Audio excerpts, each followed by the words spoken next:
3 months. That was the promise. 3 years later, the guns are still speaking. This is not the story of a deadline missed. It is the story of a war that refuses to end because too many interests depend on its survival. A landlocked nation bleeds, villages empty, families scatter, and somewhere beyond its borders, comfort is preserved by distance and silence. War here is not chaos. It is a system. Then comes the rupture. A leader stands before the cameras and says what is usually whispered. This war was never meant to end quickly. Not because the people lacked courage, but because the tools of defense were deliberately withheld. Ammunition counted in scraps, weapons locked away, conditions designed not for victory but for dependency. And when that design was named out loud, the ground shifted. This moment is not about bravado, it is about exposure, about asking who benefits when insecurity becomes permanent, when sovereignty is postponed, when a nation is told to wait while others decide its fate. It is about the line between aid and control, between partnership and obedience. Stay with us. This is more than an interview. It is a fault line in modern African history. Subscribe and follow this story to its roots. If a war can be engineered to endure, what does it truly take to end it? And who must first lose their grip? When the new authorities stepped into power, they did not inherit a war already lost. They inherited a war never properly armed. The public remembered a sentence: 3 months if everything was in place. What was forgotten was the condition attached to it: if everything was in place. That condition would soon prove to be the center of the story. Because when the doors of the armouries were opened, there was almost nothing inside. Less than 100,000 rounds of Kalashnikov ammunition across an entire national army. Barely 100 functional weapons available for deployment. In some units there were more men than rifles. In others, soldiers were sent forward with orders but without tools. This was not a shortage created overnight. It was a legacy. The early days revealed a pattern that went beyond mismanagement. Weapons existed but were not distributed. Supplies had been procured but were locked away. Decisions that should have been logistical were political. An army was kept standing but deliberately kneecapped. War in this form was not meant to be won quickly. It was meant to be sustained. Just enough to justify presence, just enough to invite assistance, just enough to postpone self-reliance. As the new leadership attempted to move fast, resistance appeared where cooperation was expected. Diplomatic pressure followed. Certain foreign actors insisted on conditions that made little sense to a country fighting for its own survival. Support was offered with strings attached. Advice arrived that contradicted urgency. Messages became clear not through what was said, but through what was blocked. Ending the war too quickly was not in everyone's interest. The break came with a decision that altered the balance of power. Foreign military forces that had operated on national soil were asked to leave. In early 2023, the long-standing French Special Forces presence ended, closing a chapter that had defined security cooperation for years. This was not framed as hostility but as necessity. A war of sovereignty could not be fought with borrowed command structures. Whatever followed, it would have to be carried by domestic hands. What followed was the real work. First came re-equipment. The immediate priority was simple. Every soldier needed a weapon. This alone took months of negotiations, procurement under constraints, and payments made without the privileges usually extended to aligned partners. Several powerful states refused to sell arms. Others hesitated. The response was pragmatic.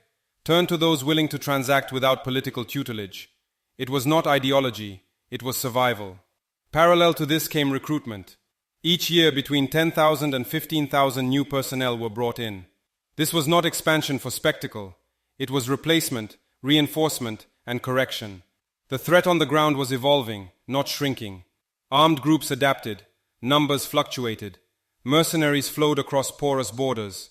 The battlefield did not pause while reforms were debated. By the second phase, equipment began to arrive visibly. Infantry units were prioritized. Support equipment followed. The process was uneven and incomplete, but it was moving. For the first time in years, soldiers could be issued standard arms without improvisation. Morale rose, not because victory was declared, but because dignity had been restored. A soldier with a weapon understands his mission differently from one sent forward empty-handed. Then came the third phase, the most ambitious of all, manufacturing. Buying weapons was no longer enough. Dependency could not be ended by changing suppliers alone. The goal shifted towards domestic defense production, using local resources, local engineers, and local training. This phase remains unfinished, and some details are still withheld for security reasons. What is clear is the intent: never again be placed in a position where a foreign veto determines national defense. Throughout this transformation, the war itself did not stop. Attacks continued. Civilians continued to flee. Entire communities were displaced, with more than 2 million people forced from their homes over the course of the conflict. This reality sat in tension with the rhetoric of rebuilding. Critics pointed to the persistence of violence as proof of failure. Supporters pointed to the starting point as proof of progress. Both were looking at different segments of the same road. At its core, this phase was not about speed. It was about reversing a design. A country that had been treated as a battlefield without being allowed to become an army was attempting, piece by piece, to reclaim control of its own defense. Soil that had been stripped was being replanted. The harvest was not immediate, but the seed was no longer chouche. Yet as the internal rebuilding gathered pace, another pressure began to rise, one that did not come from the bush or the borders, but from the wider map closing in. And if the foundations of sovereignty were finally being laid at home, who was preparing to challenge them from abroad? The turning point did not arrive with a single battle. It arrived with a sentence that redefined the war itself. What was unfolding, the leadership argued, was not merely an insurgency. It was a conflict with an architecture. Violence did not spread randomly. It followed incentives. Routes of arms, flows of money, and diplomatic ambiguities converged into a pattern that rewarded instability. In closed meetings and open interviews, the claim was laid bare. Insecurity had become profitable to those far from the front lines. The longer the war dragged on, the more leverage it created. And leverage, once established, rarely lets go willingly. This assertion provoked immediate reactions. Domestically, it resonated with a population that had watched years pass without decisive change. Many had seen soldiers rotate without reinforcement, operations announced without resolution, and promises repeated without tools. The idea that the war was being deliberately maintained did not sound abstract. It sounded familiar. It explained the shortages, the delays, and the constant sense of running in place. Internationally, the response was colder. Diplomats rejected the framing. Some dismissed it as rhetoric born of frustration. Others warned of isolation, of consequences that would follow if cooperation was redefined on unilateral terms. Yet behind official statements, pressure mounted in quieter ways. Arms deals stalled. Financial channels tightened. Advisory language shifted from partnership to caution. The message was consistent. Deviation carried a cost. Inside the country, the climax took a different form: discipline. The rebuilding of the army was accompanied by a hard internal reckoning. Commanders who failed missions were dismissed. Some were prosecuted. The logic was unforgiving. The mission was sacred, and failure could no longer be absorbed by excuses. This approach unsettled entrenched hierarchies but clarified expectations. Authority would no longer shield incompetence. Responsibility would no longer be diluted by precedent. For soldiers on the ground, this shift mattered as much as new equipment. Morale is not sustained by speeches alone. It is sustained by belief in purpose. Units began to operate with clearer chains of command and stricter accountability. Training emphasized not only tactics but understanding. Why the fight existed, who benefited from its prolongation, and what defeat would mean beyond territory. The war was reframed as a struggle for independence rather than containment. At the same time, the threat evolved. Armed groups adapted their methods, exploiting displacement, porous borders, and local grievances. Numbers fluctuated as new recruits and mercenaries entered the theater. Each tactical gain produced a counter-move. This was not a linear escalation. It was a spiral. The state responded by diversifying operations, combining conventional patrols with intelligence-led actions and community mobilization. Progress was uneven, losses continued, but the sense of paralysis began to lift. Public communication played a crucial role in this phase. Rather than retreating from scrutiny, the leadership leaned into explanation. Interviews became forums for justification and warning. The population was told plainly that the war would not end on borrowed timelines. It would end when the prerequisites of sovereignty were secured. Fear was addressed not by denial but by context. Coup attempts in the previous year underscored the risks of visibility. Yet they also reinforced a narrative of resolve. Hesitation would invite compromise, and compromise would undo everything. The reactions extended beyond borders into memory. Historical references surfaced repeatedly. Leaders removed when their paths diverged from external interests. Revolutions neutralized from within. These were not invoked as prophecy, but as instruction. Anticipation replaced improvisation. Security was no longer framed as a personal shield around the head of state, but as a collective posture embedded in institutions, behavior, and vigilance. Critics countered that such framing risked narrowing space for dissent and media independence. Supporters replied that survival demanded prioritization. The debate itself became part of the war's terrain: information, perception, legitimacy. Headlines abroad contrasted sharply with narratives at home. What one press described as pressure against authority, another described as routine mobilization.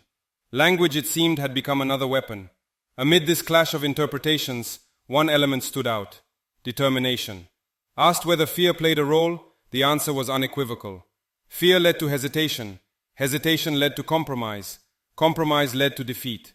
This logic, repeated and reinforced, became the emotional peak of the moment. Not triumphalism, but defiance. Not certainty, but commitment. Yet as the internal front hardened and rhetoric sharpened, the strategic environment continued to shift. Borders grew more sensitive. Alliances reconfigured.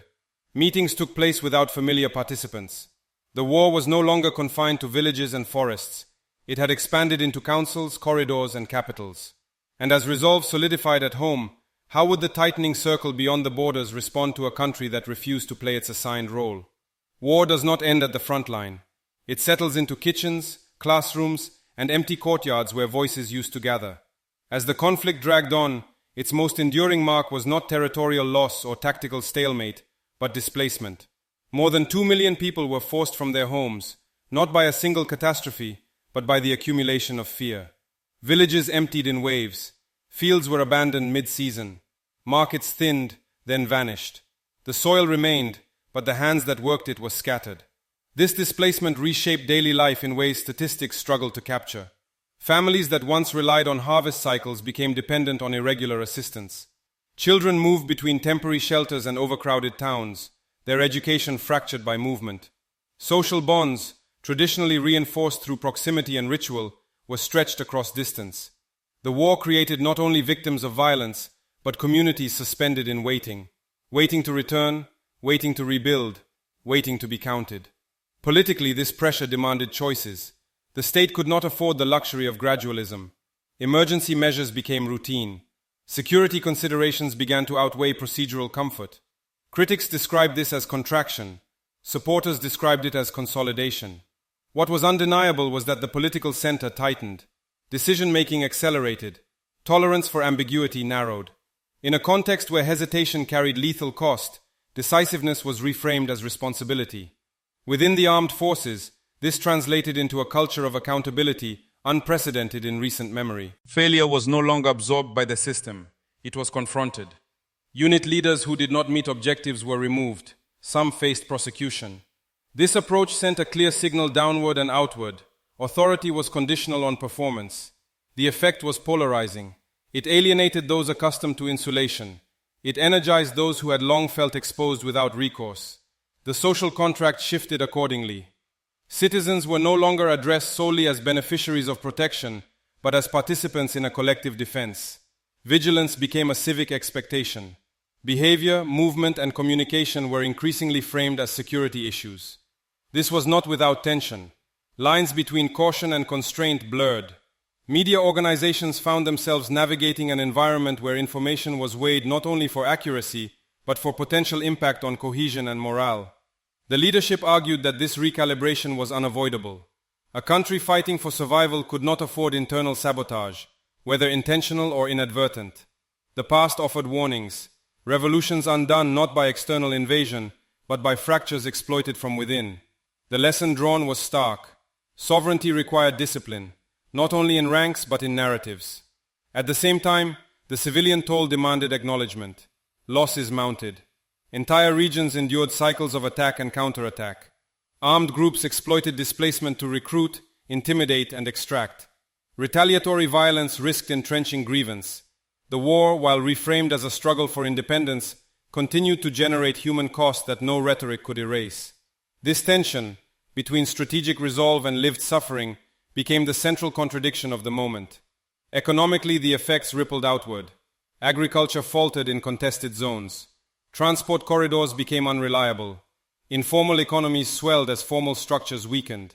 Yet amid contraction, new priorities emerged. Resources were redirected towards self-sufficiency in defense and logistics. The idea that value must be created locally gained urgency. Dependency, once tolerated as a transitional inconvenience, was recast as vulnerability. Public discourse reflected this recalibration. Speeches emphasized dignity over comfort, endurance over immediacy. The war was no longer presented as an aberration to be managed, but as a crucible shaping a different political order. Within this framing, leadership was personalized, but the burden was distributed. The message was consistent. Survival would not be outsourced. It is within this context that the role of Ibrahim Traoré crystallized, not as a singular savior, but as the embodiment of a broader wager. That a nation under siege could choose consolidation over concession. That authority exercised firmly could still claim legitimacy if aligned with a promise of eventual autonomy. Whether this wager succeeds remains unresolved. What is clear is that it has altered expectations, narrowed options, and redefined what politics looks like under sustained pressure. Before moving forward, one question lingers, inviting reflection rather than certainty. Can a society preserve cohesion and conscience while redefining security as a shared, uncompromising duty? As internal consequences continued to unfold, attention increasingly shifted outward, towards alliances forming, borders hardening, and the international arena responding to a state determined to rewrite the terms of engagement. And when domestic resolve collides with global interests, which force ultimately bends?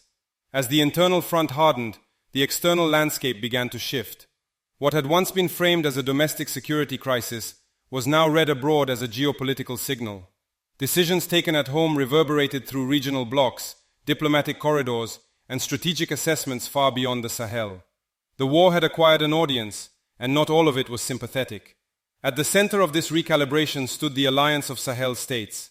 What began as a mutual defense pact evolved into a confederation, deliberately distinct from a federation. The distinction mattered. It signaled coordination without surrender, solidarity without absorption. Each member retained sovereign discretion while committing to collective security. This structure unsettled established regional norms, particularly those shaped by ECOWAS, where security cooperation had long been intertwined with external partnerships and inherited frameworks. Reactions across West Africa reflected this unease. Some neighboring governments reinforced borders and expanded cooperation with foreign militaries, citing stability.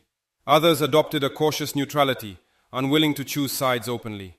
The result was a tightening perimeter, an environment where movement, training, and intelligence became increasingly politicized. Encirclement was not declared, it was inferred through patterns.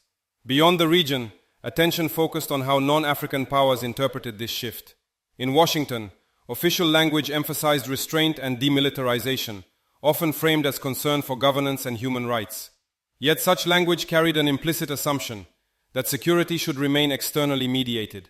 Travel and visa restrictions followed, reshaping diplomatic engagement into a series of administrative signals. Cooperation was not severed, but it was recalibrated, cooler, conditional, cautious. From the perspective of the Sahelian leadership, these measures were not isolated. They were read as part of a broader pressure architecture, one that operates through access rather than force. Restrictions on movement, training, and finance functioned as reminders of who controlled the gates of legitimacy. The response was neither capitulation nor rupture, but redirection. Engagement would continue, but not at the cost of strategic autonomy. European reactions were similarly layered. Public statements stressed concern over instability and humanitarian impact. Media narratives frequently centered on displacement and risk, often detaching these outcomes from the historical scaffolding that produced them. The contrast between how protests or mobilizations were described in European capitals and how similar events were framed in West Africa did not go unnoticed. Language once again became a boundary. In this environment, Burkina Faso emerged less as an isolated case than as a test. Could a state under sustained pressure recalibrate its alliances without collapsing into isolation? Could it resist the gravitational pull of established security orders while avoiding the vacuum that follows disengagement? The answers remained uncertain, but the attempt itself altered calculations. What unsettled external observers most was not the rhetoric, but the refusal to revert. The message was consistent. Cooperation was welcome, tutelage was not.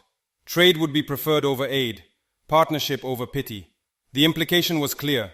Relationships would be renegotiated on different terms, or not at all. As alliances adjusted and diplomatic signals accumulated, the war entered a new phase, one where the battlefield extended into conference rooms and policy papers, and where sovereignty was contested not only with weapons, but with visas, narratives, and access. And if the world insists on setting the terms of engagement, what happens when a small nation decides to write its own? The road forward is neither straight nor guaranteed. It bends under pressure, narrows at moments of doubt, and widens only when discipline holds. What lies ahead is not a promise of quick peace, but a set of choices that will determine whether endurance becomes transformation or exhaustion. The first path is risk. Prolonged conflict carries its own gravity. Isolation can deepen if diplomatic channels calcify into suspicion. Economic strain may intensify as security demands continue to divert resources from social recovery. Armed groups adapt relentlessly, feeding on displacement and grievance. In this scenario, the war becomes generational, and sovereignty remains aspirational rather than realized. The second path is opportunity. If domestic defense production matures, the balance shifts from dependence to capability. Local value creation, processing resources rather than exporting them raw, begins to align security with economic dignity. Trade replaces aid not as a slogan, but as infrastructure, contracts, corridors, skills. The army becomes not only a shield, but a training ground for discipline and technical competence that spills into civilian life. This path is slower, but it compounds. The third path is the hinge. It rests on cohesion. A society under strain must decide how much disagreement it can hold without fracture. Security-first governance demands trust that authority will not calcify into permanence. Media, civil society and institutions must renegotiate their roles without abandoning scrutiny. The wager is delicate. That firmness today does not foreclose plurality tomorrow. Across all paths, one principle repeats: ownership. Decisions made locally carry consequences locally. There is no external guarantor waiting to absorb failure. This reality sharpens responsibility. It also clarifies purpose. When a nation accepts that no one else will fight its battles, it redefines what victory means. Victory becomes less about the absence of violence and more about the presence of agency. The metaphors that guide this moment are simple. Soil must be reclaimed before it can be planted. Seeds must be protected before they can grow. Roads must be built before bridges can carry weight. None of these are glamorous tasks. All of them require patience, and all of them reject shortcuts that lead back to dependence. The coming years will test whether resilience can be institutionalized rather than improvised, whether recruitment turns into professionalism, whether manufacturing scales into sustainability, whether alliances remain tools rather than crutches. These tests will not be passed by rhetoric alone. They will be passed, or failed, in workshops, barracks, classrooms, and markets. The broader implication extends beyond one country. If a small landlocked nation under siege can insist on dignity over convenience, it challenges assumptions embedded across the continent. It asks whether sovereignty must always be deferred until conditions are perfect, or whether it can be forged under pressure. What emerges next will not look like a clean ending. It will look like continuity with intent. Like choosing to stand, even when standing costs. Like refusing to wait for permission to define the future. And as this road stretches forward, the final question is no longer whether the war can end, but whether the choice to own the journey can inspire others to walk it too. This story does not end with a declaration of victory, because victory was never the headline. What stands before us is something quieter, heavier, and far more consequential. A choice. A choice to name a war for what it is. A choice to reclaim tools once denied. A choice to stand upright when bending would have been easier. Across months of rebuilding and years of pressure, one truth has emerged with clarity. Sovereignty is not granted by goodwill, nor sustained by applause. It is built through friction, through decisions that narrow options before they expand them, through patience that resists shortcuts, through dignity that refuses to be priced. The path described here is not heroic by design, it is demanding by necessity. For many watching from afar, the temptation is to reduce this journey to personalities, slogans, or alignments. Yet the deeper current runs beneath the surface. It is about whether a nation can move from being managed to managing itself, whether dependence can be unlearned without chaos, whether partnership can replace pity without resentment. These are not abstract questions. They are lived daily in camps, workshops, and training grounds. The leadership wager has been explicit.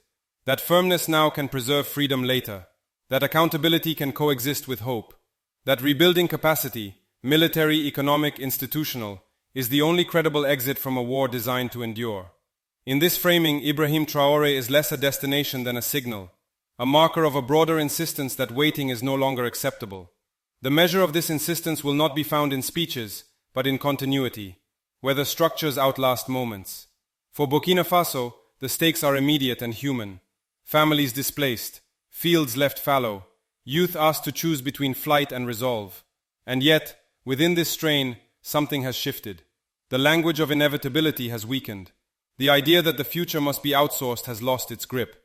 Agency, once deferred, is being rehearsed. None of this guarantees success. Roads can wash away, harvests can fail, pressure can harden into isolation if vigilance slips. But there is a difference between uncertainty faced standing and uncertainty faced kneeling. That difference is the axis on which this chapter turns. As the dust settles and the arguments continue, one question remains for all who are watching, not as spectators but as witnesses. If dignity can be chosen under siege, what else has been postponed simply because it was difficult? If this story speaks to you, do not let it fade into the noise. Share it, reflect on it, and stay with us, because the choices made here may shape more than one future. The journey ahead is unfinished, but it is owned. And that may be the most revolutionary act of all. One that Ibrahim Traoré insists cannot wait for permission, only for resolve.